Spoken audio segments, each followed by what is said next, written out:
یہ آپ کا کیا خیال ہے اس کے اوپر؟ کیوں ایک بات تو یہ کہ بہرحال کچھ طے پا گیا تھا، یعنی ایون جو ابھی کہہ رہے ہیں جوہر صاحب کے سیکوینسنگ کا مسئلہ ہے، لیکن سیکوینس بھی کسی طریقے سے طے پا گیا جب ہی ایم او یو کی بات ہو رہی تھی. تو کیا آپ کو لگتا ہے کہ اب اس سے امریکہ پیچھے ہٹ گیا اور پھر ایران نے بھی اپنی پوزیشن چینج کی؟ جی آسما صاحب، میرا خیال بالکل ایگزیکٹلی یہی چیز ہے، کیونکہ اگر یہ طے نہ ہوا ہوتا کہ ایران نے اور امریکہ نے کن کن چیزوں کو اوپر ایگری کرنا ہے تو یہ خبر ہی نہ نکلتی کہ جی کہ لیٹر آف انٹینٹ سائن ہونے جا رہا ہے. میرے خیال میں یہ جو ہے نا، یہ ایک لاسٹ منٹ تھاٹ ہے to gain something before the deal is signed. ٹھیک ہے نا؟ جب پریزیڈنٹ ٹرمپ نے ابھی 3-4 دن پہلے نیتن یاہو کو بتایا کہ جی کہ ہم ڈیل سائن کرنے جا رہے ہیں، تو خبر بڑی عام ہوئی تھی کہ جی کہ نیتن یاہو بہت پریشان ہو گئے تھے اور انہوں نے کافی جھگڑا کیا پریزیڈنٹ ٹرمپ کے ساتھ. اور جس طرح منیر اکرم صاحب نے کہا کہ اس کے بعد جو ریپبلکن سینیٹرز ہیں جو پرو اسرائیل ہیں، انہوں نے پریزیڈنٹ ٹرمپ کے اوپر پریشر ڈالا ہوگا، اور پھر ہم نے دیکھا کہ وہ ایک دم پریزیڈنٹ ٹرمپ نے کہا کہ میں نے اپنے بندوں کو کہا ہے کہ اتنی جلدی نہ کرو. ٹھیک ہے نا؟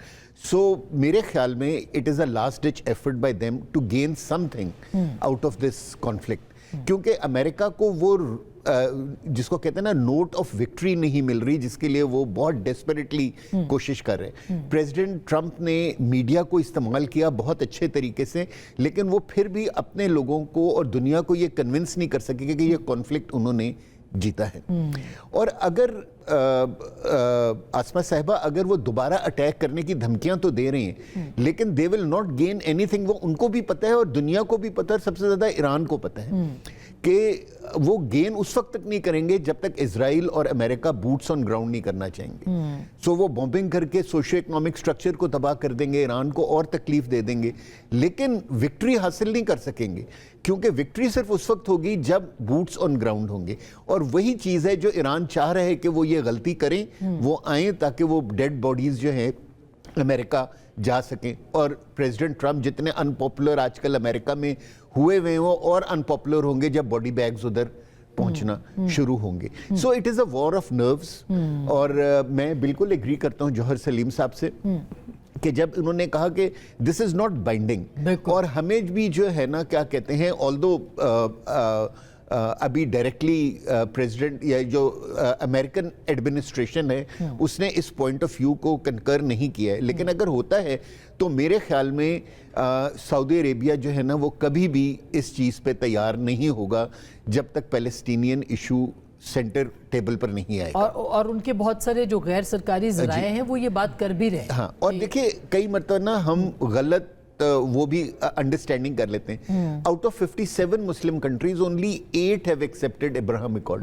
49 have not done it yet. اور سعودی عربیہ ان 49 کنٹریز کو لیڈ کرتا ہے ایک طریقے سے اسلامک بلاک میں. سو سعودی عربیہ کا ایگری کرنے کا مطلب ہے کہ ایٹ لیسٹ 2-3 کو آپ چھوڑ دیں تو 45 سے 46 countries will have to accept the Abraham accord.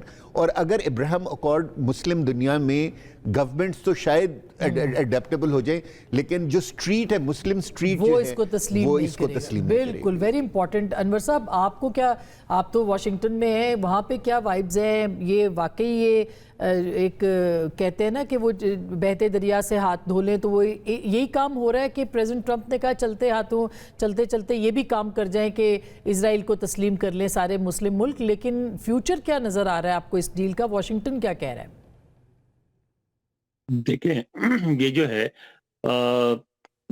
ساری گفتگو بہت آپ کے ہاں بہت اہم ہوئی، بڑی معنی خیز ہوئی اور بالکل درست باتیں کی گئیں، لیکن آپ کے پیش نظر وہ بیانات نہیں ہیں جو گزشتہ 24 گھنٹوں میں یہاں ایشو ہوئے، اور اس میں ریپبلکن سینیٹرز، ریپبلکن پارٹی کے لیڈرز، رائٹ ونگ کے سارے لیڈرز جو یہاں چرچز والے ہیں، وہ سارے کے سارے ایک دم بول پڑے صدر ٹرمپ کے خلاف کہ یہ کیا کیا، یہ سمجھوتا تو امریکہ کے خلاف ہے، امریکن انٹرسٹ کے خلاف ہے، غلط کر رہے ہیں، جو ایران میدان جنگ میں حاصل نہیں کر سکا وہ اس معاہدے کی صورت میں کر لے گا. تو اس کا ایک تو آپ ذہن میں رکھیں کہ جو کچھ صدر ٹرمپ نے کہا یہ اس کا ریاکشن ہے، اس کو انہوں نے کاؤنٹر کرنے کی کوشش کی ہے. دوسری بات یہ ہے کہ ابراہم اکارڈز